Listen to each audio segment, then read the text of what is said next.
प्यारे बच्चों, स्वागत है आप सभी का। हम लोग पढ़ रहे हैं बीएससी थर्ड ईयर की न्यूक्लियर फिजिक्स और आज का जो हमारा टॉपिक है वो है क्लासिफिकेशन ऑफ न्यूक्लियर रिएक्टर, यानी क्लासिफिकेशन ऑफ न्यूक्लियर रिएक्टर। प्यारे बच्चों, आज हम जानेंगे कि हमारे जो न्यूक्लियर रिएक्टर्स हैं उन्हें हम अलग अलग तरीके से कैसे क्लासिफाई कर सकते हैं। अब जानते हैं ना न्यूक्लियर रिएक्टर्स क्या होते हैं। Nuclear reactors are the device in which the nuclear energy converts into electric energy. उन्हें हम न्यूक्लियर रिएक्टर कहते हैं, या यूं कहिए कि इनमें जो कंट्रोल्ड न्यूक्लियर चेन रिएक्शन है वो एक कंट्रोल्ड मैनर में प्रोसीड करती हैं और उससे हीट पैदा होती है और उससे फिर आगे चल के हमारे लिए इलेक्ट्रिसिटी पैदा होती है जो कंस्ट्रक्टिव पर्पज में यूज होती है। लेकिन आज हम जो बात करने वाले हैं वो है क्लासिफिकेशन ऑफ न्यूक्लियर रिएक्टर। अब हम न्यूक्लियर रिएक्टर्स को अलग अलग ग्रुप में रख सकते हैं। जैसे सपोज कीजिए मैं आपको अलग अलग एक ग्रुप बनाना चाहूँ तो बहुत तरीके हैं आपको अलग अलग ग्रुपों में क्लासीफाई करने के। जैसे आपके एज के आधार पर, आपकी परसेंटेज के आधार पर, आपकी हाइट के आधार पर, आपके सेक्स के आधार पर, आपकी वेट के आधार पर, ये डिफरेंट कैटेगरीज हो सकती हैं जिसके तहत हम आपको डिफरेंट ग्रुप्स में रख सकते हैं। ठीक ऐसे ही हम न्यूक्लियर रिएक्टर्स को भी डिफरेंट ग्रुप में रख सकते हैं। उसमें जो फ्यूल है उसकी किस टाइप की फॉर्म है उसके आधार पर, उसके बेसिस पर रख सकते हैं। जो न्यूक्लियर फिशन करवाते हैं न्यूट्रॉन्स, उनकी एनर्जी के आधार पर या फिर उनके प्रोडक्शन के आधार पर कि वो जो पैदा करते हैं, या फिर यूं कहिए कि कोई पावर रिएक्टर टाइप में डिफरेंट कैटेगरीज हो सकती हैं जिनके आधार पर हम न्यूक्लियर रिएक्टर को डिफरेंट कैटेगरी में रख सकते हैं। और आपसे जो क्वेश्चन पूछा जाएगा वो ये कि how you can classify the nuclear reactor in the different groups. तो वो आइडिया हमें पता होना चाहिए। उसके बाद हम डिफरेंट टाइप के न्यूक्लियर रिएक्टर्स की भी हम बात करेंगे।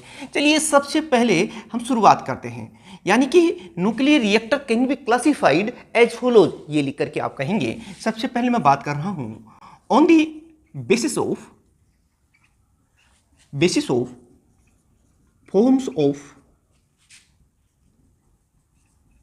न्यूक्लियर फ्यूल्स के आधार पर भाई किस टाइप से आप फ्यूल को अरेंज कर रहे हो, उसको क्या शेप दे रहे हो, कैसे यूज कर रहे हो, इस आधार पर हम न्यूक्लियर रिएक्टर्स को दो मेन कैटेगरी में रख सकते हैं। जैसे नंबर 1 पर मैं बात कर रहा हूं हेट्रोजीनियस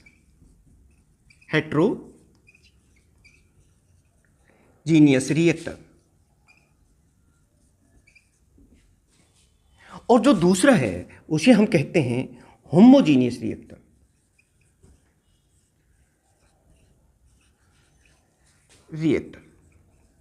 प्यारे बच्चों, आप अपने साथ साथ नोट्स बनाते रहिए। तमाम तरह की जानकारी हमें होनी चाहिए, तभी हम रिएक्टर पर आधारित जो क्वेश्चंस हैं उनको बहुत अच्छी तरीके से तैयार करके पेपर में लिख कर आ सकेंगे और हमारी स्कोरिंग बहुत ज़्यादा होगी। इनको मैं आपको बताता हूँ। हेट्रोजीनियस में क्या होता है, जैसे 92 × 35 वगैरह है, उनको हम वो न्यूक्लियर फ्यूल है और प्लूटोनियम वगैरह, तो उनको हम कैसे लेते हैं, रोड की फॉर्म में या किसी प्लेट की फॉर्म में, या यूं कहिए कि होलो सिलेंडर्स की फॉर्म में, और मॉडरेटर के बीच में रखते हैं। मॉडरेटर क्या होते हैं, जो इन न्यूट्रॉन जो किसी रिएक्शन के दौरान आप जानते हैं जो पैदा होते हैं फास्ट न्यूट्रॉन होते हैं, लेकिन न्यूक्लियर फिशन में हमें स्लो न्यूट्रॉन की जरूरत करते हैं। जो मॉडरेटर है ना, ये इन न्यूट्रॉन्स को स्लो डाउन करते हैं।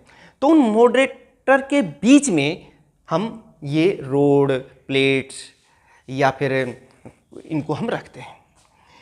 होमोजीनियस में क्या होता है, जैसा कि नाम से भी आप स्पष्ट हो रहा है, इसमें हम मॉडरेटर और न्यूक्लियर फ्यूल्स को मिक्स कर देते हैं और एक सॉल्यूशन की फॉर्म में उसको कन्वर्ट करके और उस न्यूक्लियर फ्यूल को यूज करते हैं। आप इसको इस तरीके से यूज कर सकते हैं। जैसे हम लोग खाना खाते हैं तो दो तरीके से हम लोग खाना खाते हैं। एक तो होता है कि आप में राइस है, सब्जी है, दाल है, स्वीट्स वगैरह हैं, उन सबको हम अलग अलग रख करके प्लेट में फिर खाते हैं। वो तो हो गया हमारा हेट्रोजीनियस, बिल्कुल सेपरेट सारी चीज़ें होती हैं। एक होती है कि हम उन सबको मिक्स कर दें और एक मिक्सर जो होमोजीनियस मिक्सर बनेगा उस फॉर्म में, जैसे खिचड़ी होती है उनमें सब कुछ मिला करके एक साथ खाते हैं, तो वो होमोजीनियस टाइप का हमारा फूड हो जाता। ठीक ऐसे ही ये दोनों डेफिनेशन है। तो वन बाय वन करके मैं आपको इनको समझाने वाला हूँ, आपको बताने वाला हूँ। सबसे पहले मैं हेट्रोजीनियस रिएक्टर की बात यहाँ कर लेता हूँ। हेट्रोजीनियस रिएक्टर में क्या होता है, आप लिख भी लें, जैसे कि मैंने पहले ही बताया कि इसके अंदर जो फ्यूल होता है वो रोड की फॉर्म में, प्लेट की फॉर्म में या फिर सिलेंडर्स की फॉर्म में लिए जाते हैं, जो रेगुलर लैटिस प्लेसेस के ऊपर अरेंज किया जाता है मॉडरेटर के बीच में। इस तरह से आप लिख लीजिए, मैं लिख देता हूँ इसे। नोट्स अपने साथ साथ ज़रूर बनाएं, और फिर ये चीज़ आपको समझ में आ गई है तो फिर आखिर में आप कमेंट्स करके मुझे ज़रूर बताएं। और नए स्टूडेंट्स हैं तो सब्सक्राइब कर लें, और मेरे पुराने मेरे पेट स्टूडेंट्स हैं जो इन दोनों ही चैनल्स पर स्टडी कर रहे हैं तो वो आगे भी शेयर करें और लाइक प्रेस करना ना भूलें। In it the fuel rods, fuel elements are taken in the form of rods, plates or hollow cylinder, etc. and arranged, ये कैसे अरेंज होती है? in regular lattice places, जो regular and periodic lattice points होते हैं उनके ऊपर, किसमें? With in moderator. मॉडरेटर वो होता है जो फास्ट न्यूट्रॉन को स्लो करता है। इस तरह से अगर फ्यूल को अरेंज किया तो उन्हें हेट्रोजीनियस रिएक्टर कहते हैं। दूसरी बात भी देखिए, अभी मैंने आपको बताया था होमोजीनियस। होमोजीनियस रिएक्टर में क्या होता है? इन इट, जैसा कि मैंने पहले ही बताया, मॉडरेटर भी और फ्यूल भी, इन्हें मिक्स कर दिया जाता है एक प्रोपोर्शन में, और उस सॉल्यूशन को जो है फ्यूल के रूप में यूज किया जाता है। यही बात आप यहां पर भी लिख देंगे। In it the fuel is taken as a mixture of moderator and fuel in form of solution. Solution बना दिया जाता है।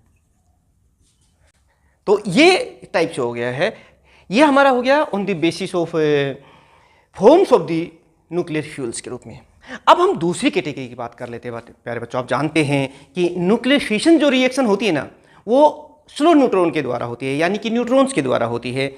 लेकिन उन न्यूट्रॉन्स जो बम्बार्डिंग न्यूट्रॉन्स हैं, उनकी एनर्जी के आधार पर भी हम हमारे जो न्यूक्लियर रिएक्टर है, न्यूक्लियर फिशन रिएक्टर्स हैं, उनको क्लासीफाई कर सकते हैं। यानी कि जो सेकंड कैटेगरी में यहाँ बनाने वाला हूँ वो है on the basis of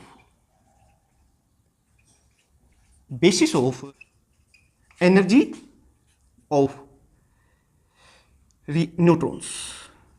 neutrons की एनर्जी के आधार पर इन्हें टाइप है।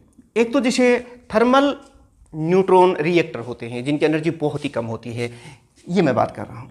यानी कि पहली ही बात मैंने लिख रहा हूँ यहाँ पर, थर्मल न्यूट्रॉन रिएक्टर। यार इसमें जो फिशन करवाते हैं न्यूट्रॉन, उनकी एनर्जी बहुत ही कम होती है, कि ये वो होते हैं in it energy of neutrons is about जो है ये 0.005 इलेक्ट्रॉन वोल्ट होती है। ठीक है, ये आप देखिए नोट्स बना रही हैं, आपको समझ में भी आ रहा है। कोई बहुत मुश्किल इसमें कोई मैं रॉकेट साइंस नहीं पढ़ा रहा हूँ। सिंपल सी बात है भाई, हम न्यूक्लियर रिएक्टर को डिफरेंट कैटेगरी में डिवाइड करते हैं, बस हम उनकी बात कर रहे हैं। एक ये हो गया थर्मल न्यूट्रॉन। एक होता है intermediate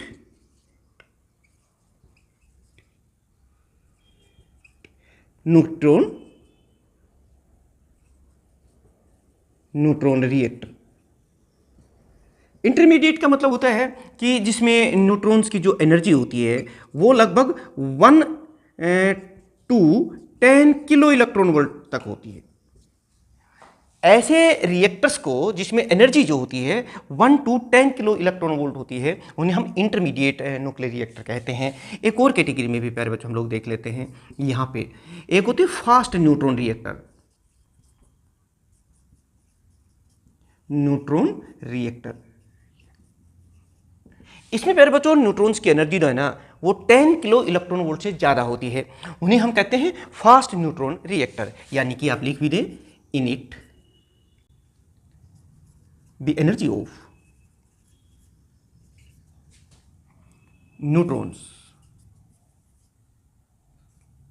is greater than 10 kilo electron volt.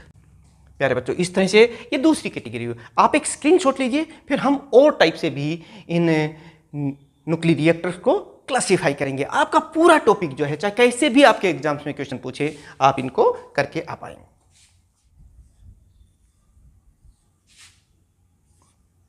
अब प्यारे बच्चों हम लोग देखते हैं कि न्यूक्लियर रिएक्टर्स को हम पर्पज के आधार पर भी कई कैटेगरी में डिवाइड करते हैं।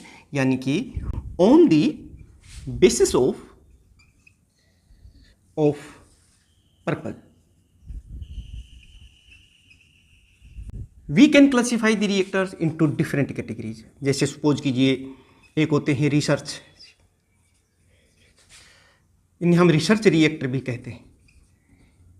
मेरे बच्चों आप जानते हैं कि जब हम न्यूक्लियर रिएक्शंस को प्रोसीड करते हैं तो हमें हाई एनर्जी न्यूट्रॉन बीम की ज़रूरत पड़ती है, हमें डिफरेंट रेडियो आइसोटोप्स की ज़रूरत पड़ती है न्यूक्लियर रिएक्टर्स को एज ए बॉम्बार्डिंग पार्टिकल के रूप में पैदा करने के लिए या यूज करने के लिए चाहिए। तो ये भी कहाँ से आएंगे? ये पैदा होते हैं हमारे रिसर्च रिएक्टर्स में। यानी कि in nuclear reactions we need, हमें ज़रूरत पड़ती है the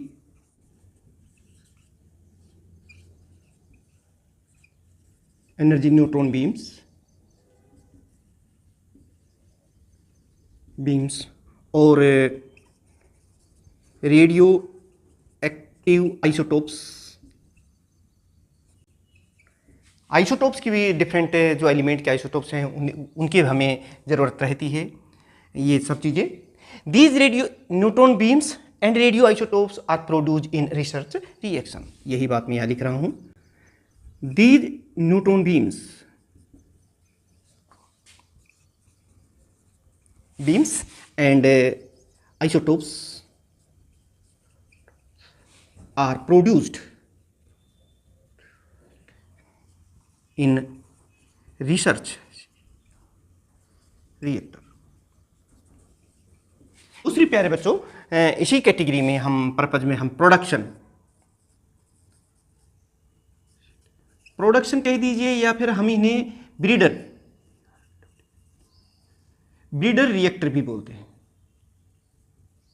प्यारे बच्चों आप जानते हैं कुछ फर्टाइल मटेरियल्स होते हैं जैसे 92 यूरेनियम 238 जिसका फिशन नहीं हो सकता, लेकिन हम उस 92 यूरेनियम 238 से 92 यूरेनियम 235 जो कि फिसाइल मटेरियल होता है उसको कन्वर्ट कर सकते हैं, लेकिन वो रिएक्टर्स में ही होता है। तो उन रिएक्टर्स को हम ब्रीडर या फिर प्रोडक्शन रिएक्टर कहते हैं। यानी कि इन इट आप ये लिख सकते हैं, दी फर्टाइल मटेरियल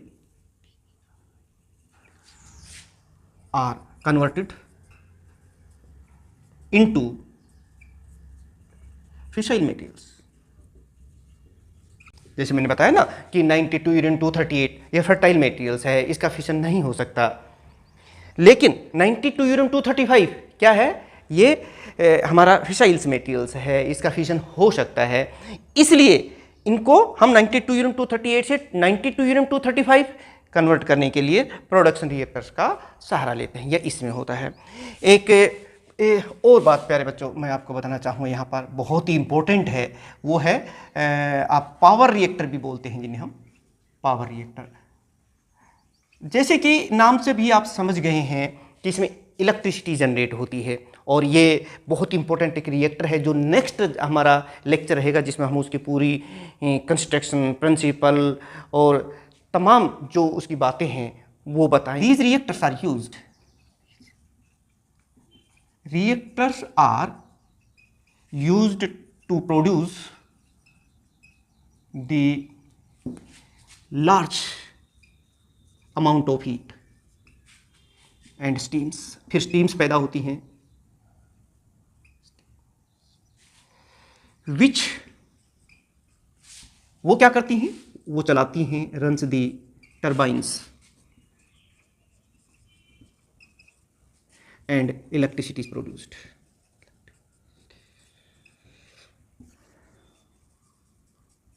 प्यारे बच्चों, ये जो पावर रिएक्टर है एक तरह से इलेक्ट्रिसिटी जनरेट करते हैं। तेल पर जो हीट पैदा होती है उससे स्टीम पैदा करते हैं और स्टीम से फिर स्टीम इंजन चलते हैं, जनरेटर्स चलते हैं और इस तरह से फिर हमारी वो इलेक्ट्रिसिटी पैदा होती है।